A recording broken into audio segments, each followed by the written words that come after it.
Hello student, chemistry of lanthanides हमारा chapter चल रहा था। तो लास्ट टर्न पे हमने किया था ऑक्सीडेशन स्टेट। आज हम कर रहे हैं इसमें लेंथेनाइट कॉन्ट्रैक्शन। ठीक है, लेंथेनाइट कॉन्ट्रैक्शन में सबसे पहले हम देखते हैं रेडियस ऑफ एन एटम और ion depend on two factors. ठीक है, कि किसी भी एटम और आयन की जो रेडियाई है वो दो फैक्टर्स पर डिपेंड करती है। फर्स्ट होता है इसके अंदर न्यूक्लियर चार्ज एंड सेकंड होता है शील्डिंग इफेक्ट। ठीक है, न्यूक्लियर चार्ज जो है वो क्या होता है, attractive force between nucleus and peripheral electron. इसमें क्या होता है कि which increase with increase in nuclear charge and pull the valence electron toward inner side of the atom. तो इससे क्या होगा, साइज डिक्रीज हो जाएगा, मतलब आयनिक रेडियाई जो है वो क्या हो रही है, डिक्रीज हो जाती है। कि न्यूक्लियर चार्ज में हम ये कह सकते हैं कि एटॉमिक नंबर बढ़ने के साथ साथ न्यूक्लियर चार्ज क्या होता है, इंक्रीज होता है। और न्यूक्लियर चार्ज बढ़ने से आउटर मोस्ट जो इलेक्ट्रॉन है उन पर न्यूक्लियर अट्रैक्शन इंक्रीज हो जाएगा। और न्यूक्लियर अट्रैक्शन इंक्रीज होने से जो एटॉमिक रेडियाई है वो क्या हो जाती है, डिक्रीज हो जाती है। ठीक है, नेक्स्ट आता है हमारा शील्डिंग इफेक्ट। शील्डिंग इफेक्ट या स्क्रीनिंग इफेक्ट भी इसको कहते हैं। कि repulsive force between core electron and वैलेंशियल electrons which increase the size of an atom. ठीक है, कि यहाँ पर हम ये बता रहे हैं कि शील्डिंग इफेक्ट में क्या होता है कि एक तो इनमें जो स्क्रीनिंग पावर है, ठीक है, ऑर्डर ऑफ शील्डिंग इफेक्ट है इलेक्ट्रॉन का जो होता है वो क्या होता है, शेप ऑफ इनके ऑर्बिटल के हिसाब से होता है। तो S is greater than P, P is greater than D and D is greater than F होता है। मतलब एफ की जो स्क्रीनिंग पावर है वो सबसे क्या है, कम है। तो यहाँ पर क्या होता है कि जो नया आने वाला इलेक्ट्रॉन है वो क्या होता है कि नया आने वाला इलेक्ट्रॉन आउटर और न्यूक्लियस के बीच में आता है।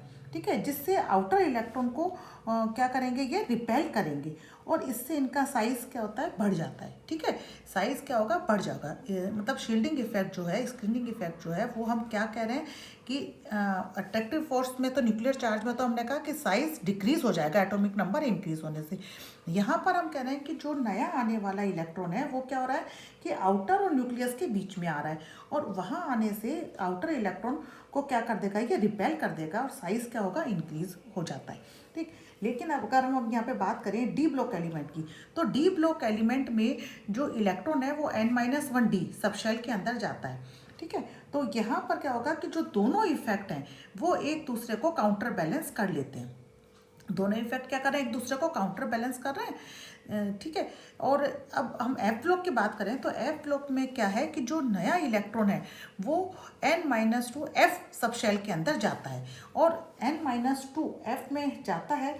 तो एफ ब्लॉक एलिमेंट में ऐसा नहीं होता है, जैसा डी में हो रहा था काउंटर बैलेंस करते हैं, तो यहाँ पर ऐसा नहीं होता है।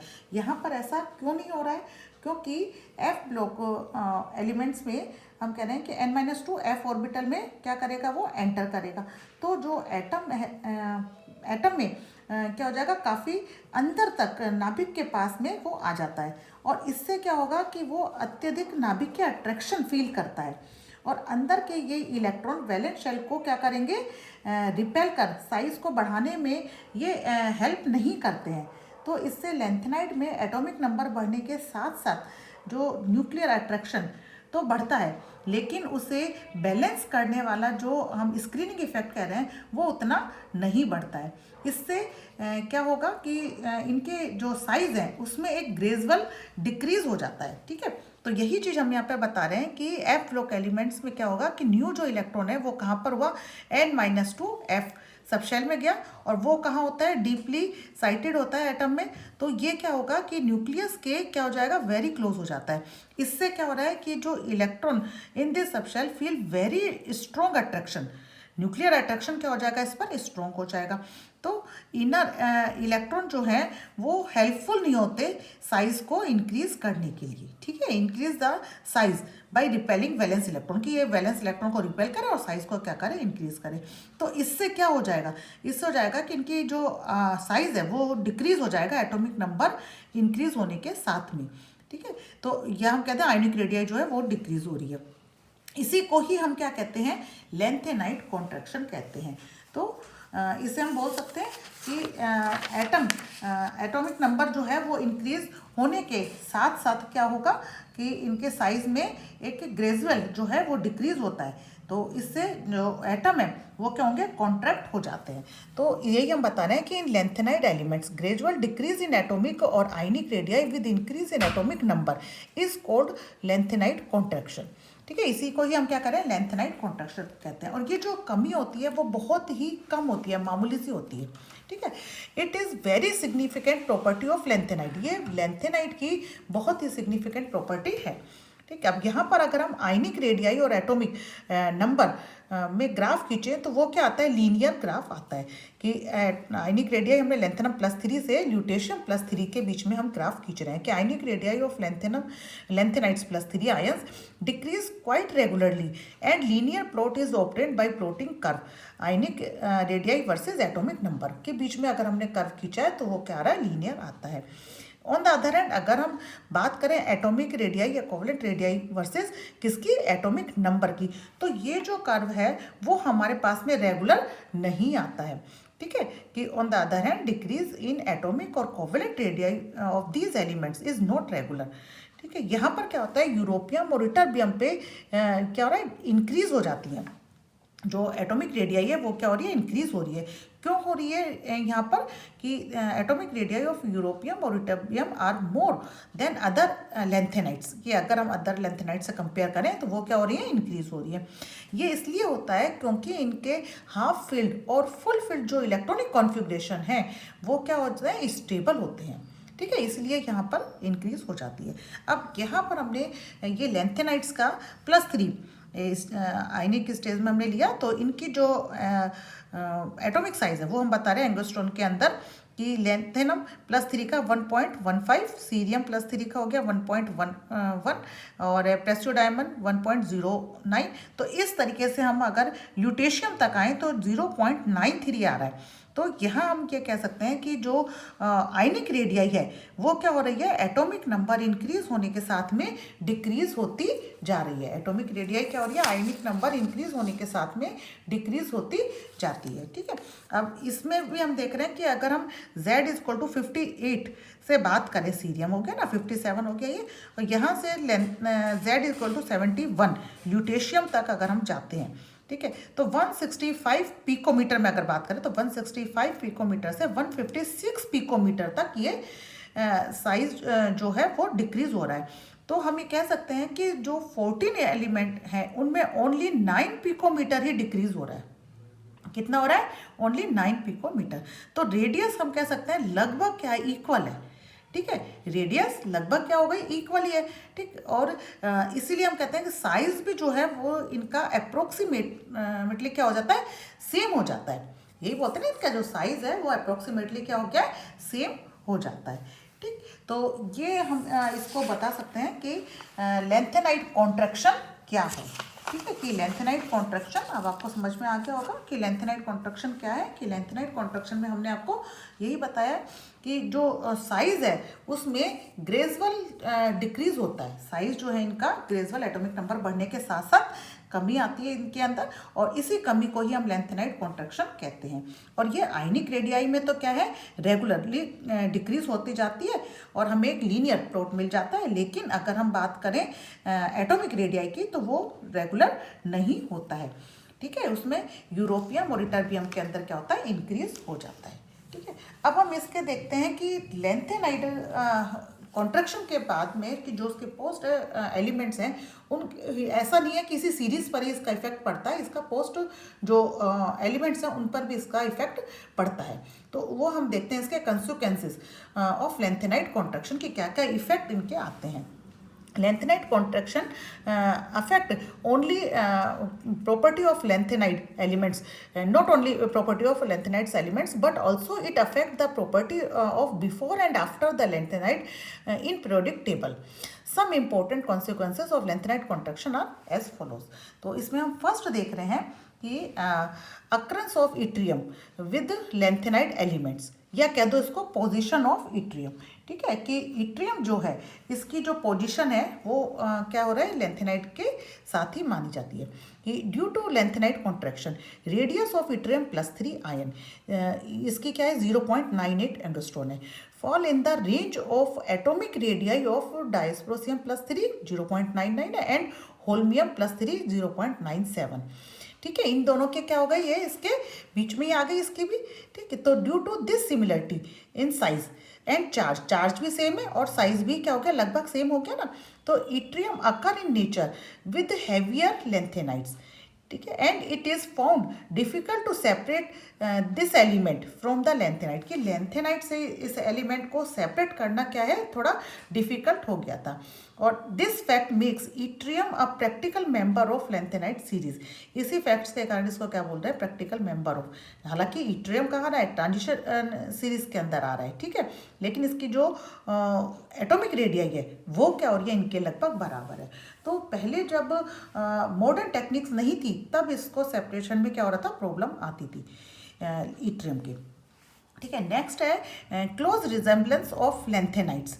ठीक, due to lanthanide contraction lanthanons show a lot of resemblance, कि इनमें क्या होती है, बहुत ज़्यादा रिजेम्बलेंस होती है among lanthanide. Difference in ionic radii is very small between the successive element, that's why property of lanthanide are uniform. कि इनकी अगर हम सक्सेसिव एलिमेंट्स की बात करें तो उनकी आयोनिक रेडियाई में क्या था कि बहुत कम क्या था, डिफरेंस आ रहा था। As a consequence aqueous chemistry of lanthanide is very similar in tripositive oxidation state. This cause great difficulty in separation of lanthanide elements. However modern technique like, जैसे हम बताते हैं ना कि आयन एक्सचेंज, क्रोमेटोग्राफी जो method है, इनके आने के बाद में इनका सेपरेशन पॉसिबल हुआ, अदरवाइज इनका सेपरेशन पॉसिबल नहीं था। ठीक है, the lanthanide contraction are also explain the lengthenite contraction are also explain the decreasing basicity of lengthenites। कि जो लेंथेनाइट्स हैं, लेंथेनम से ल्यूटेशियम तक अगर हम जाते हैं तो इनकी जो बेसिक नेचर है वो क्या हो रहा है, डिक्रीज हो रहा है। Since according to Fajans rules large the cation the more will be the tendency to its hydroxide to dissociate. ठीक है, तो इससे क्या हो जाता है कि लार्ज अगर इनका साइज है, आयनिक रेडियाई क्या है, लार्ज है, तो हाइड्रोक्साइड के डिसोसिएशन की टेंडेंसी भी क्या हो जाएगी, ज़्यादा हो जाएगी। और बेसिक नेचर जो है वो क्या हो गया इनका, देखो लेंथेनम से अगर हम ल्यूटेशियम तक जा रहे हैं, ठीक है, तो साइज जो है वो तो क्या हो रही है, डिक्रीज हो रही है। एटॉमिक नंबर जो हो रहा है वो क्या हो रहा है, इंक्रीज हो रहा है यहाँ पर। तो साइज में क्या हो रहा है, इसमें आयनाइजेशन एनर्जी क्या हो जाएगी इसकी, स्मॉल इंक्रीज होगी, थोड़ी सी इंक्रीज होती है। और बेसिक नेचर जो है वो क्या हो गया, इसका डिक्रीज हो गया है। ठीक है, इससे क्या हो जाएगी, टेंडेंसी ऑफ लूज इलेक्ट्रॉन जो है वो भी क्या हो जाएगा, इसका डिक्रीज हो जाएगा। इसे आप इस तरीके से भी समझ सकते हैं कि अकॉर्डिंग टू लीबेक जो इलेक्ट्रॉन दे वो क्या हो गया, बेस हो गया। ठीक है, लेंथेनाइट कैटायन में भी जो आयन आसानी से इलेक्ट्रॉन दे वो क्या हो जाएगा, बेसिक हो जाएगा। वो क्या होगा, बेसिक होगा। कि कोई भी एटम या आयन जितना बड़ा होगा वो उतनी ही आसानी से क्या हो जाएगा, इलेक्ट्रॉन लूज कर देगा। और क्योंकि उसके इलेक्ट्रॉन क्या होंगे, न्यूक्लियस से उतनी ही दूरी पर स्थित होंगे और वह उतना ही कैसा हो जाएगा, स्ट्रॉन्ग बेस हो जाएगा। ठीक है, लेंथेनाइट कॉन्ट्रैक्शन के कारण क्या हो गया, साइज डिक्रीज होता जाता है और इनके इलेक्ट्रॉन देने की जो टेंडेंसी है वो भी क्या हो जाएगी, डिक्रीज हो जाएगी। तो हम ये कह सकते हैं कि जो बेसिक करैक्टर है वो भी क्या हो जाएगा, डिक्रीज हो जाएगा। मतलब अगर हम लेंथेनाइट की बात करें, इनके जो हाइड्रोक्साइड है इनकी बेसिक करैक्टर क्या होगा, ज़्यादा होगा। और ल्यूटेशियम के जो हाइड्रोक्साइड है इनके बेसिक करैक्टर क्या हो जाएंगे, कम हो जाएंगे। ठीक है, और जो आयन जितना आसानी से इलेक्ट्रॉन देगा वो उतना ही कैसा हो जाएगा, स्ट्रॉन्ग बेस होगा। ठीक है, और उसकी जो रिड्यूसिंग टेंडेंसी है वो भी क्या हो जाएगी, ज़्यादा होगी। और लेंथेनाइट कॉन्ट्रैक्शन के कारण क्या हो जाएगा कि बेसिक करैक्टर हम कह रहे हैं कि लेंथेनम से ल्यूटेशियम तक आते आते क्या हो रहे हैं, कम होते हैं। तो इसका मतलब ये है कि इनकी जो रिड्यूसिंग प्रॉपर्टी है वो भी क्या हो जाएगी, कम होती जाएगी। रिड्यूसिंग प्रॉपर्टी भी क्या हो जाएगी, इनकी कम हो जाएगी। तो हम यही बोल रहे हैं कि जो कैटायन जितना आसानी से इलेक्ट्रॉन देगा उसमें कॉम्प्लेक्स बनाने की उतनी ही कम प्रवृत्ति होगी। कॉम्प्लेक्स उसमें ही क्या हो जाएगा, उतना ही कम बनेगा। और मोर बेसिक सॉल्ट जो होते हैं वो वाटर के अंदर अधिक सोल्यूबल होते हैं। ठीक है, और उतनी ही वो क्या करेंगे, आसानी से हाइड्रोलाइज्ड होंगे, उतनी ही आसानी से क्या हो जाएंगे, वो हाइड्रोलाइज्ड हो जाएंगे। ठीक है, नेक्स्ट आता है इसके अंदर similar atomic radii and similar property of elements of second and third transition series. ठीक है, इसमें हम देख रहे हैं कि in general size of atom और ion increase with increase in atomic number in a group. ठीक है, but radii of third transition series element have been found to be almost equal to the second transition series element. ठीक है, कि यहाँ पर हम बता रहे हैं कि वी एक्सपेक्ट नॉर्मल जो इंक्रीज इन साइज है ग्रुप में, वो हमने बता दिया.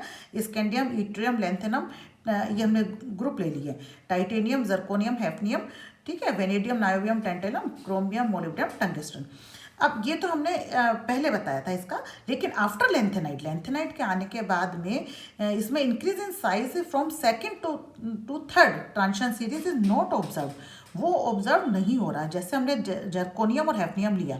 ठीक है, तो ये लगभग क्या हो जाएगा, इक्वल आ जाएगा. नायोबियम, टेंटेलम है, ये भी क्या हो जाएगा, ऑलमोस्ट साइज जो है सेम हो जाता है. मोलिब्डेनम और टंगस्टन जो है उसका भी ऑलमोस्ट साइज क्या हो रहा है, सेम हो जाता है. ठीक है, तो यहाँ पर हम ये चीज़ बता रहे हैं कि देखो, अगर हम इन जनरली ग्रुप में बात करें तो ऊपर से नीचे जाने पर क्या होता है, एटॉमिक और आयनिक रेडियाई जो है वो इंक्रीज होगी.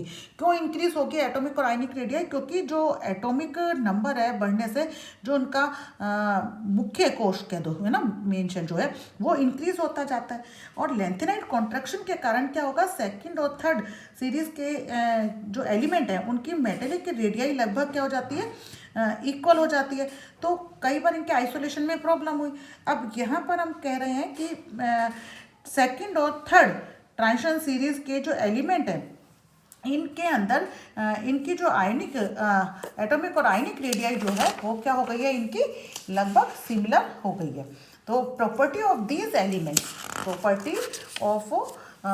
Elements are also very similar. तो हमने ये बताया था जर्कोनियम और हैफनियम की अगर बात करें तो जर्कोनियम का बताया 1.45 एंगस्ट्रॉन, हैफनियम की 1.44, नायोबियम की कितनी है 1.34 एंगस्ट्रॉन, टेंटेलम की क्या है 1.34 एंगस्ट्रॉन, मोलिब्डेनम की 1.29 और टंगस्टन की 1.30. तो लगभग क्या हो गई, ये सेट में सिमिलर हो गई है. तो इससे क्या हो गया, as a result lanthanide contraction the element of second and third transition series resemble each other much more than first and second. की फर्स्ट से सेकंड में उतनी रिजेंबलेंस नहीं होती है जितनी रिजेंबलेंस हम कह रहे हैं सेकंड और थर्ड ट्रांजिशन सीरीज में, क्योंकि जो बीच में लेंथेनाइट आ गए 14, तो उसके कारण इनकी जो रेडियाई है, आयनिक रेडियाई है, वो क्या हो गई, लगभग इक्वल हो जाती है. ठीक है, नेक्स्ट हम बात करते हैं इनकी डेंसिटी की. ठीक है, डेंसिटी में क्या हो रहा है कि डेंसिटी में हम ये कह सकते हैं कि लेंथेनाइट कॉन्ट्रैक्शन के कारण जो बाद में आने वाले एलिमेंट हैं इनके जो एटॉमिक साइज है वो छोटे होते जाते हैं. और छोटे होने से और हैवी एटम में क्या होती है, जो पैकिंग है वो क्या हो जाती है, क्लोज पैकिंग हो जाती है. और इससे इनकी जो डेंसिटी है वो लगभग ट्वाइस हो जाती है. डेंसिटी क्या हो जाती है, इनकी लगभग ट्वाइस हो जाती है. ठीक है, कैसे कि as a consequence of lanthanide contraction atomic size of post lanthanide elements become very small. This cause compact packing of atom in their metallic crystal.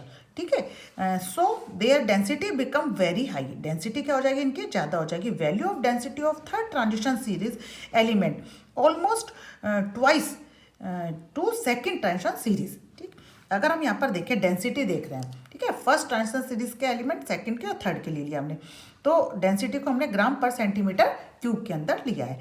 Scandium की हमने देखा 3 थी, इट्रियम की कितनी 4.5 और लेंथेनम की थी 6.2. अब यहाँ हमारे पास लेंथेनम के बाद में कितने आ गए, 14 एलिमेंट आ गए. ठीक है, तो टाइटेनियम जो फर्स्ट का था 4.5 थी, जर्कोनियम सेकंड का 6.5 है, और इसके बाद में देखो 6.5 के बाद में हैफनियम आया ना, तो हैफनियम पे कितना हो गया ये 13.1. तो हम ये कहते हैं ना लगभग ट्वाइस हो जाती है, लगभग क्या हो गई है, ट्वाइस हो जाती है. ठीक, नेक्स्ट इसमें जो कॉन्सिक्वेंस आता है वो हमारा है ionization potential and electronegativity. ठीक है, आयनाइजेशन पोटेंशियल और इलेक्ट्रॉन नेगेटिविटी में due to their small atomic size कि इनकी आयनाइजेशन पोटेंशियल क्या हो जाती है, हाई हो जाती है, और इलेक्ट्रॉन नेगेटिविटी लो हो जाती है। ठीक है, इन जनरली अगर हम ग्रुप में बात करें, ठीक है, सामान्यतः हम ग्रुप में बात करें तो क्या होता है, टॉप टू बॉटम आने पर, टॉप टू बॉटम आने पर क्या होगा, साइज क्या हो जाता है, बड़ा हो जाता है, इनका साइज इंक्रीज हो रहा है और आयोनाइजेशन पोटेंशियल जो है वो क्या हो जाती है, कम हो जाती है। और ऐसा क्यों हो रहा है, क्योंकि आउटर इलेक्ट्रॉन जो है वो न्यूक्लियस से दूर चला जाता है। आउटर इलेक्ट्रॉन क्या है, न्यूक्लियस से दूर चला जाता है, तो उसके ऊपर जो नाभिक का अट्रैक्शन है, आकर्षण बल है, वो क्या हो जाएगा, कम हो जाएगा और इलेक्ट्रॉन को निकालने के लिए क्या हो जाएगी, कम एनर्जी की आवश्यकता होगी। तो यहाँ पर क्या हो गया, कम हो गया। लेकिन ट्रांजिशन एलिमेंट में थर्ड सीरीज में लेंथेनाइट कॉन्ट्रैक्शन के कारण क्या हो जाता है, साइज छोटा हो जाता है। साइज क्या हो जाएगा, इसके अंदर स्मॉल हो जाता है, हम यही तो देख रहे हैं। तो आउटर इलेक्ट्रॉन न्यूक्लियस के क्या हो जाएगा, पास आ जाएगा, आउटर इलेक्ट्रॉन न्यूक्लियस के क्या हो जाएगा, पास आ जाएगा। और पास आने से उन्हें हम अगर इनफाइनाइट डिस्टेंस तक ले जाने के लिए क्या होगा, बहुत अधिक ऊर्जा की आवश्यकता होती है, इसके लिए क्या होगा, अधिक एनर्जी की आवश्यकता होगी। तो इससे आईपी जो है वो क्या हो जाते हैं, इनके इंक्रीज हो जाते हैं, आईपी क्या हो गए, इनके इंक्रीज हो गए हैं। ठीक है, और लास्ट जो इसका कॉन्सिक्वेंस है वो होता है इसमें hardness, melting point and boiling point, कि hardness, melting point, boiling point of some elements after atomic number hafnium जो है 72 are higher than the expected, जो भी एक्सपेक्टेड है उससे क्या हो जाती है, ज़्यादा होती हैं। क्यों होती हैं, क्योंकि लेंथेनाइट कॉन्ट्रैक्शन के कारण। और this is because the attraction between the atom increases as the size decreases. ठीक है, तो यहाँ पर हमने इसके अंदर क्या देखा, सबसे पहले हमने देखा है लेंथेनाइट कॉन्ट्रैक्शन क्या होता है। तो लेंथेनाइट कॉन्ट्रैक्शन में हमने बता दिया था कि लेंथेनाइट कॉन्ट्रैक्शन में कि जो एटॉमिक नंबर बढ़ने के कारण आयनिक जो रेडियाई है उसमें ग्रेजुअल डिक्रीज हो रहा है। तो इसी को ही एटॉमिक आयनिक रेडियाई में जो ग्रेजुअल डिक्रीज हो रहा है, इसी को ही हम क्या कह रहे हैं, लेंथेनाइट कॉन्ट्रैक्शन कह रहे हैं। और लेंथेनाइट कॉन्ट्रैक्शन के फिर कॉन्सिक्वेंसेस जो है, अब लेंथेनाइट कॉन्ट्रैक्शन में कैसे है, डी ब्लॉक से इसका हमने कंपैरिजन करके बताया है। और फिर उसके बाद में कुछ इनमें कॉन्सिक्वेंसेस बताए थे, जैसे बेसिक प्रॉपर्टी हो गई, इट्रियम की पोजीशन हो गई है, डेंसिटी हो गई है, ठीक है, और आयनिक और एटॉमिक डेंसिटी हो गई है, आयनाइजेशन पोटेंशियल हो गया इसके अंदर, ठीक है, आयनिक और एटॉमिक रेडियाई हो गई है, और लेंथेनाइट्स में सिमिलरिटी हो गई है। तो इस तरीके से कई सारे कॉन्सिक्वेंसेज हैं। तो ये क्वेश्चन के ऊपर डिपेंड करेगा आपको क्वेश्चन कैसा आता है और उसमें आपको कितना लिखना है। तो कॉन्सिक्वेंसेज और लेंथेनाइट कॉन्ट्रैक्शन जो है वो आज हमने इस लेक्चर में देखा है। तो नेक्स्ट जो है हम नेक्स्ट लेक्चर में पढ़ेंगे। Thank you.